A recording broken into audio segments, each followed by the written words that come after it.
Welcome to On Brand with Donny Deutsch. Thanks for joining us. Today, our big guest is James Carville. You're going to love everything he has to say. Disclaimer, this was recorded before the Trump trial verdict, which obviously has major news implications, the reason we didn't talk about it. But take a listen to my good man, James Carville.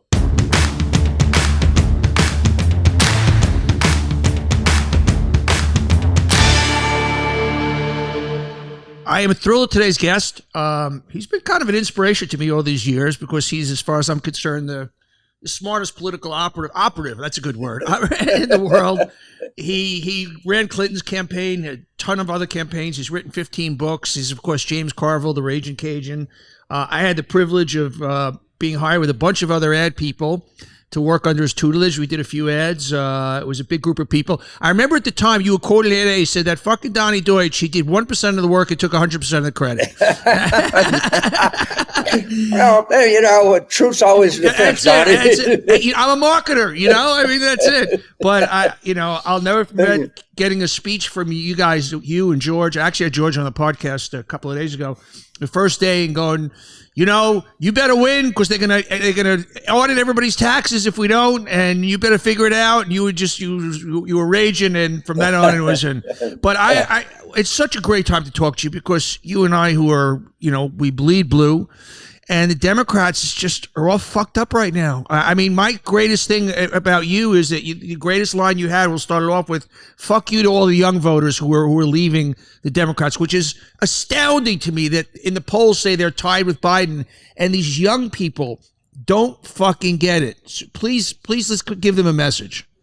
Well, my point is, all right, they say, the two old guys, it's 4 years, I'm kind of disenchanted. Well, fucking Supreme Court's going to be there for 40 years. And they're stealing everything that's not nailed down. They're taking every right you could possibly have away from you. And they're just getting warmed up.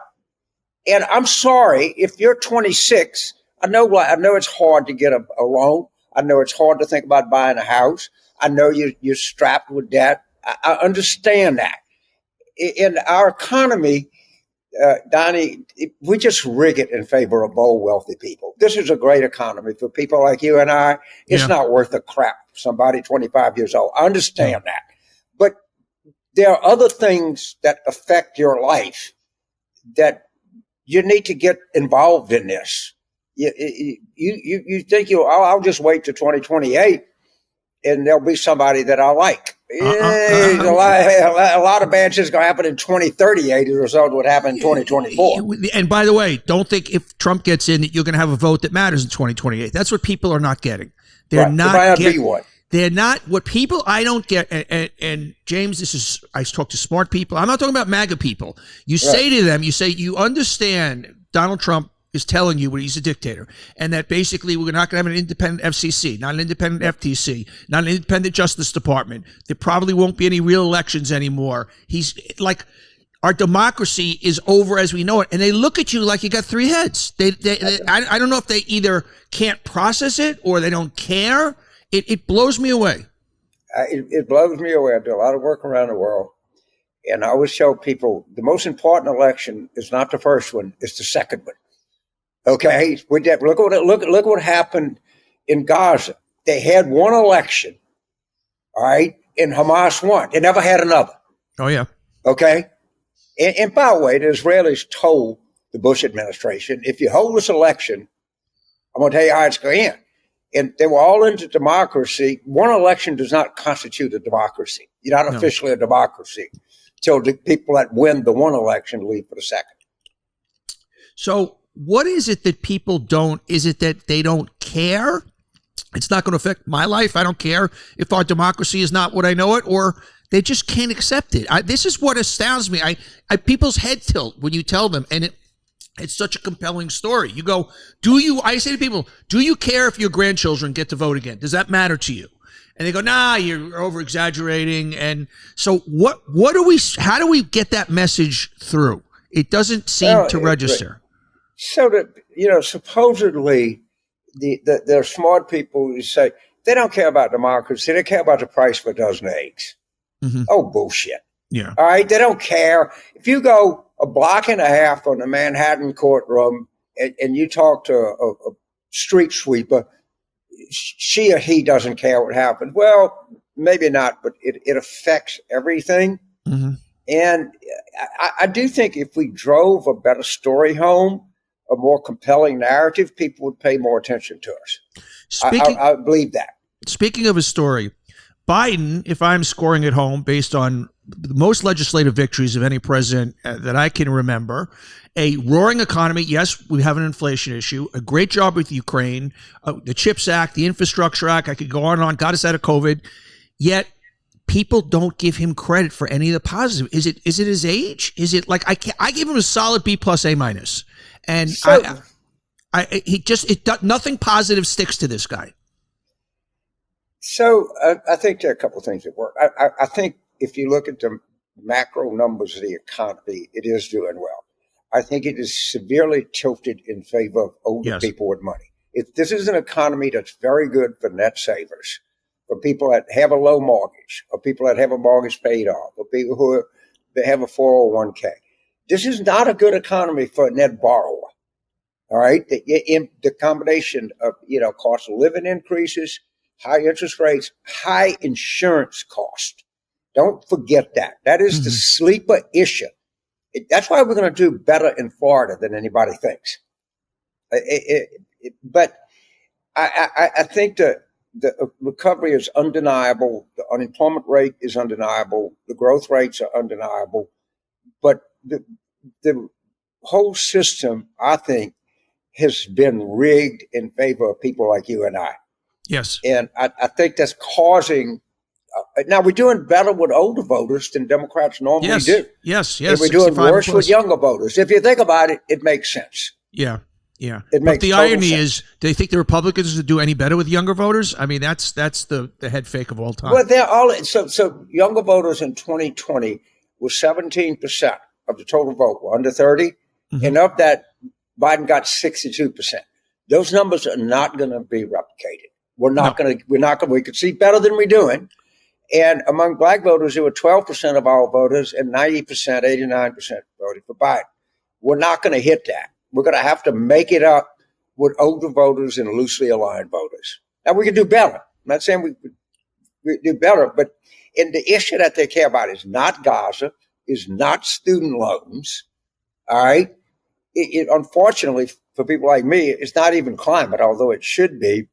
But what they care about, prices, wages, et cetera, et cetera. I think we should come out really hard for a minimum wage. Raise it to $14.25 a goddamn hour. That affects inordinately younger people and people of color. And if you look at the historical chart of the value of the minimum wage, it's pathetic. Compared to the way every other wage is going up. Yes, sir. It's not just that people say, well, there's only 1 million people on the minimum wage. Shit, there's 20 million that are within 20% of the minimum wage. So whenever the minimum wage goes up, so McDonald's at $7.25, well, they'll hire you at $11 an hour. Yeah. If it goes to $14.50, they're going to start paying you $17 an hour, which is a lot of freaking money. All right, over a period of time. See, I love what I would call the grand gesture of raising the minimum wage, and I think Biden needs a couple of other grand gestures. Why has he not done an executive order on the border? To me, that is kind of such a no-brainer. Because he listened to the left. All right, every time you listen to the left, you're screwed. And they came in and they took this and that, and they wouldn't do the policy at the beginning. Then, of course, as is always the case, the Western left is wrong. I'm a liberal. Okay, stop right, full stop. I am not a moderate. I am a liberal, but I'm not a leftist, and there's a difference. And he got behind, and the issue kind of got away from it. I mean, they're trying to rope it back in a little bit. I hope they do. And I'm very pro-immigrant. I don't get as bothered by this. For some people, it sure looks like disorder to people.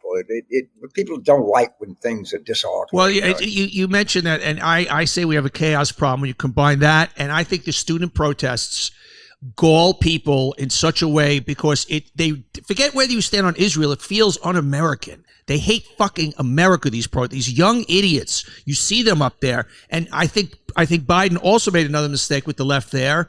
I think he needed, forget that I'm a Jew and forget that I'm pro-Israel. I think for his for the mid group, for that, you talk about, finding voters. I think that pandering to that far left, I think really hurt him and made him wishy-washy. Well, it did. But let's take a Biden. All right, I have some sympathy here.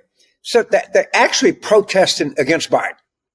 And they had a campus protest, and they had a kind of right-wing counter protest. And the only thing they agreed on, they broke out into a chant, "Fuck Joe Biden." And Joe Biden's getting blamed for the demonstrations against him. Yeah. That's kind of when you think about it. Okay, wait a minute. So, you had demonstrations against the Vietnam War. All right. They were demonstrating against Lyndon Johnson's policy. I didn't blame, but somehow or another, Biden doesn't control the demonstrations, or it's disorder when they're actually demonstrating against him. And this is like a double envelopment. You're like Daniel Morgan at Cowpens. How in the hell did they get away with this? They're all yelling, "Fuck Joe Biden," and it's Joe Biden's fault.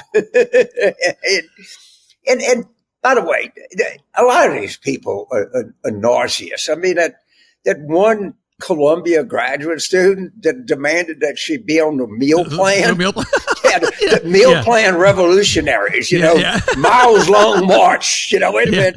Can I get some mac and cheese here? Yeah, no sacrifice here. We're combatants.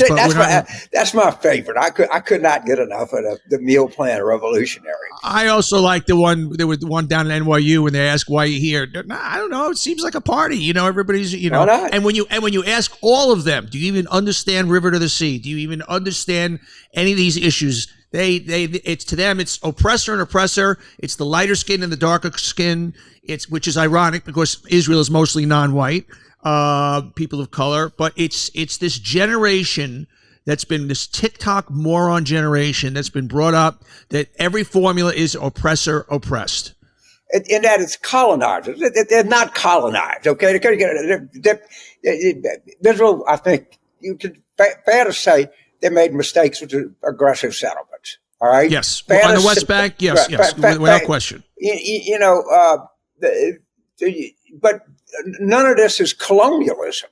Okay, they're justified criticisms that people can make of the Israeli government, Israeli policy.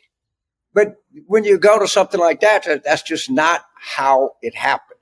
And and my grandchild is got a Jewish last name. But I don't want somebody slugging him, and this shit that's going around. It's like I used to tell my Jewish friends, "Oh, y'all blow that shit up. No one gives a fuck anymore." I was wrong. No. I was wrong. We all felt that. You felt that like, okay, that was from another time, and that's what shook everybody so much. Right, shook me.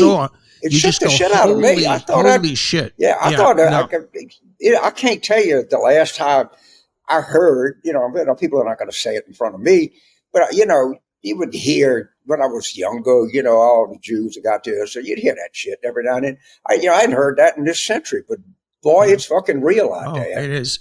I want to go back to the black vote because you've talked. I was listening to one of your interviews, and you astutely talk about how, from a metrics point of view, the poverty rate is at an all-time low, their wages are at an all-time high. None of it makes sense. So please explain the hemorrhaging of the black vote, particularly black men. I can't. All right, let's start. Joe Biden has been the best president economically that black America's ever had. You can say that Lyndon Johnson had voting rights and civil rights. And, Obama was a, huge figure in black American history. But in terms of everything, it's hard to beat Joe Biden's record. It's hard to beat Joe Biden's record in terms of appointments. I mean, there's no one that's appointed more black Americans to more senior positions than Biden. And what's happened, I've said this before, part of it is a male problem. We have a huge male problem. Yes, sir. We have a huge male problem all across the board, but particularly, I hate this term, but I'll use it, communities of color, like as if all people that are not white are the same. It's stupid. And I do think, and people got a little upset with me when I told Maureen, New York Times, I think democratic culture has too many preachy females. It's too much. Don't eat hamburgers. Don't watch football. All right. Wear condom. Like, man, shit, leave me alone. You okay? I got a goddamn life to lead. You know, guy works at a tire repair shop in suburban Atlanta. You know, motherfuckers working 50 hours a week, you know, making $16.50 an hour. And he wants to watch the football game. He wants to smoke dope and drink beer. And then everybody's telling him he's slothful, and they reject that shit. And, you know, I just think some of it is cosmopolitan condensation, if you will. Like, you need to lead the kind of life we lead, not the kind of life you lead. And it pisses people off. Well, that's across the board. That's black, white. That's a big part of Trump. That's a big part of Trump. It's Hispanic. We're going to lose Hispanic males. Yeah. We're going to fucking lose them. And that's on that male-female issue. That's on, I mean, you know, it very much, they want to see the strong, this is a generalization, but strong dominant male in a household. I mean, you know, and it's, you know, you and I, off camera, you said you and I are the only two messaging storytellers left. Here's the story. Everybody always says to me, what should the ad be? There's no silver bullet, but there is one bronze bullet. That if we could do this, this is to me the most compelling single message. You get Millie, McMaster, Mattis, and Kelly to camera, black and white, saying we are not going to be safe with this guy. Not as cabinet members, the generals, the four generals, I think Mount Rushmore. If they said it in the most heartfelt way, say, look, I'm not. This is not Democrat. This is not Republican. This is not. I'm just talking about my grandchildren. And we are not going to be safe. That's a compelling message. I think something like that is coming. Okay. Yeah. And I think I would throw Liz Cheney, Chris Christie, you know, into that mix. I think you got 22% of these Republican voters, places like Nebraska, Indiana, that are coming out and voting for Nikki Haley. I think some people just need a permission structure. Yes, to say, exactly. Okay, I'm not a Democrat, but this is a one-off vote, or maybe a one-off not vote. I'm just not going to vote. You know, if you take a predictable Republican voter, and I agree with you that these national security people, and I think some can come out of the Justice Department and the intelligence community also. I think the symbolism there is important, where people who've never voted or very rarely ever vote for a Democrat have permission not to vote for Trump. I don't have to feel bad about myself. There are people that think like me that are doing this. And I agree with you. Now, I want to make one point while we're here. John Barry, and I'm going to go back to the pandemic, is a friend of mine. He's the foremost commentator on the pandemic. He wrote The Great Influenza. He is the authority on the thing. And he sent me a rough draft of what happened. It's long and detailed. Obviously, I hadn't had a chance to go through the whole thing. But he said something right at the beginning. And he was a big believer that in a pandemic, you have to tell the truth. And he said, look, we didn't fail at truth telling. We failed to market the truth. And we never got in to tell people what was going on and communicate and bring them in. And when this thing started, I'm talking about a week after all hell broke loose, a friend of mine got a piece in Philanthropy Today where I said, we need to communicate. We don't need to communicate in the New York Times or the Atlantic, because everybody that reads the fucking Times and the Atlantic knows what's going on. We got to communicate downscale. And it went nowhere. It went nowhere. And I'd keep people call me and say, I was on the PBS NewsHour last night. And she's not doing any good on the PBS NewsHour. I mean, I love Judy Woodruff. I love the NewsHour. But everybody that looks at the NewsHour is wearing a mask and is, you know, locked down. And we never got an emotional component to that. And there's hundreds of thousands of people that are dead today because they didn't know any better. And I believe that. And I believe that people like you and I, who live and breathe and die marketing, and we think selling is noble. We don't think it's a lesser way to earn a living. What the fuck? Everybody's a salesman. Everything. It's everything in life. It's everything. By the way, all social media is selling. I mean, that's what all young people do. Yeah. Yeah, you ain't selling. You're not in Buddhist politics. Yeah, everything. Buddhist everything. politics. So, what is love? Part of love is selling yourself. Absolutely. You send signals. Yeah.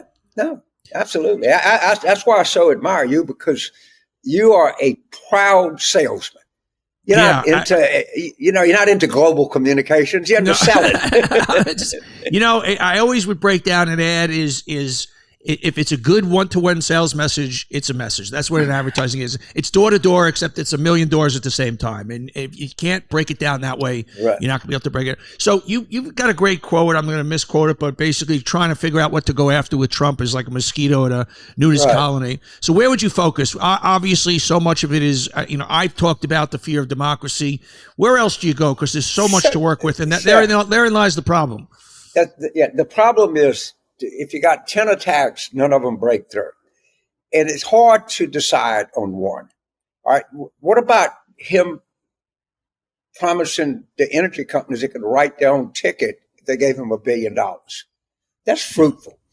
Yeah. What about him bragging about appointing the people that overturned Roe v. Wade, and then talking about getting rid of birth control? Then he tried to clean it up. Yeah. All right. Yeah. Is it disorder? You're going to lose NATO. You're going to lose everything. It's going to be the same tumultuous thing you saw on January 6th. Is it his criminality? I think it's but you got to light on one. And it's hard because, you know this better than anybody, to choose to do one thing is to choose not to do another thing. Yeah. And the tendency is always, well, we can do 4 things at the same time. And no, you can't. I mean, you can do it, but no one's going to hear you. And that is in what I've said early on Jim Soccer's show this week. What the White House needs to do is give people like you and I a signal for where we're going with this. And then we can take it up from there. But what are we supposed? What do you want us to say? We're partisans. We're part of the rigged deal, or whatever they want to call it. But we need illumination. I think there's one way to have a single-minded message, but has 3 prongs on it. If you make it about people's safety, women, we're going to keep you safe in your bodies. We're going to keep everybody safe. We'll make sure healthcare doesn't get fucked around. We're going to keep you safe from an authoritarian dictator where your rights are going to be taken away. You can start to hit multiple issues with an overall umbrella message, and that one guy is going to keep you safe and the other guy is dangerous, and make it very primal. You know what? I'm not going to discount that one. But there has to. You're right. There has to be a filter. There's something that just needs to go through. That there's a larger point to make, because I agree with you, and disorder. People don't know. Women don't know where they can go, or what. My daughter got pregnant, but thank God we were all in good shape and everything. But the first thing I did was call the head of the largest hospital in Louisiana and said, I need a lawyer. And said, well, this is the best healthcare lawyer in the States. And I said, look, I got your cell phone. If something happens, I got to call you. I called a friend of mine. Not everybody can get the best healthcare lawyer in the state. No. And not everybody has a friend that has an airplane to say, just go to fucking airport. If you got to go to Virginia, just go. Sure. Okay. Just get the fuck out. Most people don't have that option. All right. But that's what it's like living in a red state. When somebody in your family gets pregnant, your first instinct is to hire a lawyer. And by the way, no one disagreed that I didn't do the right thing by lining a lawyer up. Okay, it's amazing. No one said, James, you're overreacting. I never had that. So naive in a blue state, wouldn't even think about that. And that's the first thing you have to do now. That's incredible. Right. It'd be like, so we're going to have segregation in red states, but integration in blue states. So people in blue states, well, it doesn't fire. So if I live in Illinois, why do I care if there's segregation in Mississippi? Makes about that much fucking sense. Going back to the Democrats, they have a party line right now whenever polls don't look so well, and obviously it's very tight no matter how you slice it, that the reason Biden will do fine once people start paying attention and Trump is back out on the campaign trail and shooting himself in the foot every day. Do you subscribe to that? I don't know. What I do subscribe to, there's nothing wrong with the polls. There might be something wrong with this individual poll or that individual poll. If 50 polls say the same thing, that's 50 people say, Donny, you got something stuck between your teeth. You might go to the bathroom and see if you got something stuck between your teeth. They're probably not wrong. And I think that Planter's story and Axios, that White House doesn't believe in polls. Oh, bullshit. They poll twice a week. Okay. Why are you even? Mike Donlin, who I know extremely well, Bowie, one of the best pollsters I've ever worked with in my life. All right. Early in his career. But I don't know why they say that shit. I think they feel like they got to say something because people are nervous and they do this, but that's a dumb argument. And the polls are all the same. None of them is, well, the New York Times poll, the methodology. The New York Times poll says the same thing every other poll says. Yeah, they were one or two states was different. My gut poll tells me that if the election was today, Trump would win, and that the Democrats. It's not an issue of panicking. It's an issue of understanding where you are and the problems you have, and not whistling past the graveyard. So it's not about being hysterical. It's not about bedwetting, but it's about being a realist and going, we got a fucking problem and let's fix it. So I'm not supposed to be worried, because if the election were held today, the person that would win the election is going to end the Constitution. That's something to worry about. That's something to bedwet about. That's something to be fidgety about. All right? That's not a minor fucking problem that we're going to lose the entire Constitution. And he's telling you that. He's telling you that. So I think bedwetting and nervous Nellies are all called for now. If you're not a bedwetter, you're stupid. By the way, I'm with you, my brother. I'm with you. The thing that the people that offend me the most, by the way, if you're a MAGA person, I get it. You're like, you think your problem is not yours. It's the others. It's the Mexicans. It's the media. It's the blacks. It's not. And somebody comes along and tells you they're going to make things right for you. You'll believe anything. It's the smart people, the wealthy people that know fucking better. But to them, it's 2% in their taxes, and that's all they give a fuck about. Those are the people that are shameful, as far as I'm concerned. Yeah, a guy like John Paulson, he doesn't have enough money. He needs more. Yeah. Okay, if you got $7 billion, that's not enough. Yeah. And they come up with these all kinds of creative excuses. By the way, let's talk about Joe Kahn in the New York Times. So they're going to cover this down the middle. All right? They're very clear about that. Well, was Bull Connor a better family man than Martin Luther King? I don't know. Maybe he was. No one wrote that story. Did Tojo come from more humble beginnings than Franklin Roosevelt? Well, he probably did. What difference does it fucking make? There was an imperial Japanese empire. It was it was Bull Connor and segregationists. And this is not what we're not in. Well, on one hand, some people believe this, and on the other hand, other people believe that. Some people believe in the Constitution, so we want to destroy the Constitution. It's really? So we're just going to cover this right down the goddamn middle. No, I have no intention of being objective or anything else, because I'm for the Constitution. Yeah. It's interesting. It's to the point you talk about being nervous. And I've said this to people, that if Trump gets elected, me and a lot of people, he's going to come after. I'm worried I'm going to end up. That's the world we will live in. It's very simple. His enemies or people who spoke out against him, that's what dictators do. They make examples of people. Look what happened to him. You better shut up. That's the formula. I live in America, and I'm actually thinking and worrying about that. I can't tell you that that's not a justifiable worry, but as they come after you, they're going to come after whole blocks of people. They're going to restrict people's right to vote. They're going to be everything that you can think of, and it's a lot to be nervous about. There's a lot to worry about, and I'm probably old enough that by the time they come after me, I won't be too old to do anything about it. But you're a little younger than me. But it's a real concern. It's something to be nervous about, and I can't unnervous myself. I just can't do it. I know. you know, you're an alpha male, and I say that with a tremendous amount of affection and as a compliment. What stuns me about the Republican Party as I watch these weenies, these wussies, line up and put their red ties on, how do they face their families? I've never seen such a submissive, toady. I mean, guys like Ted Cruz, where they went after your father. His wife, his wife a hag. You know, his wife a hoe. Right. You know, the guys that Mitch McConnell, you make racial slurs against your wife. How do they face their grandchildren? I have no idea. I don't know. As a man, I know this is politically correct to say it. As a man, I'd go to jail first before I'd be in that position. You know, if somebody called my wife a hag, I wouldn't fuck with them.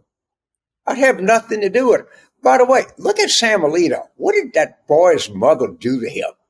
That he took a 50-year right away from women, and then he blames his wife. Yeah. What kind of fucking guy are you, dude? I mean, you know, that kind of misogyny doesn't come natural. That had to be learned somewhere. So was there a tipping point? Because obviously the Republican Party that you and I grew up with, that I would probably be a part of it, I would subscribe to today, but that doesn't exist anymore. No. Was this all a reaction to having a black president? Was it and this elitist world versus unleashed? Like, there had to be a cultural, I don't want to say single moment, but tsunami that happened that caused such a dramatic shift in less than a lifetime, in less than a quarter of a lifetime. Well, so there was a black Republican who ran for the Senate in 2022 in Pennsylvania named Kathy Barnett. And she said, you have to understand, MAGA was here before Trump came along, and MAGA will be here after Trump is gone. Mm-hmm. So that there's that's one way to look at it. The other way is, hey, there were these people that were sitting out there, and Trump came with this brilliant message and unified. I think Kathy Barnett's right. I think all of this existed at some level, this level of resentment, because they just abandoned the entire Republican Party in a week.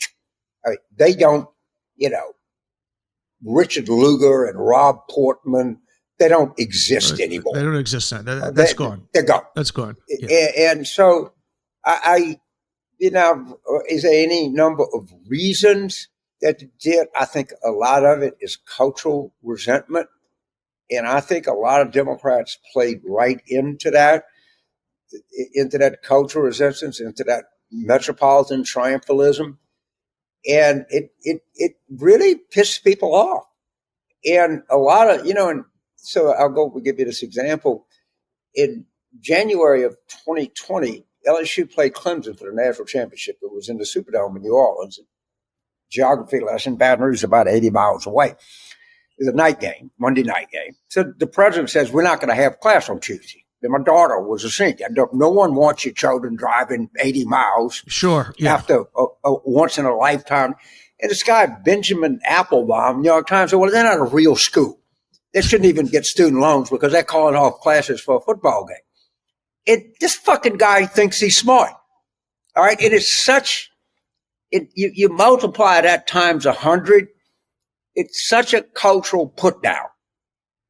All right. It really is. And people send off vapors, and the vapors that you have never done that. There's never been, you grew up in New York City, but you never send off any vapor of cultural superiority.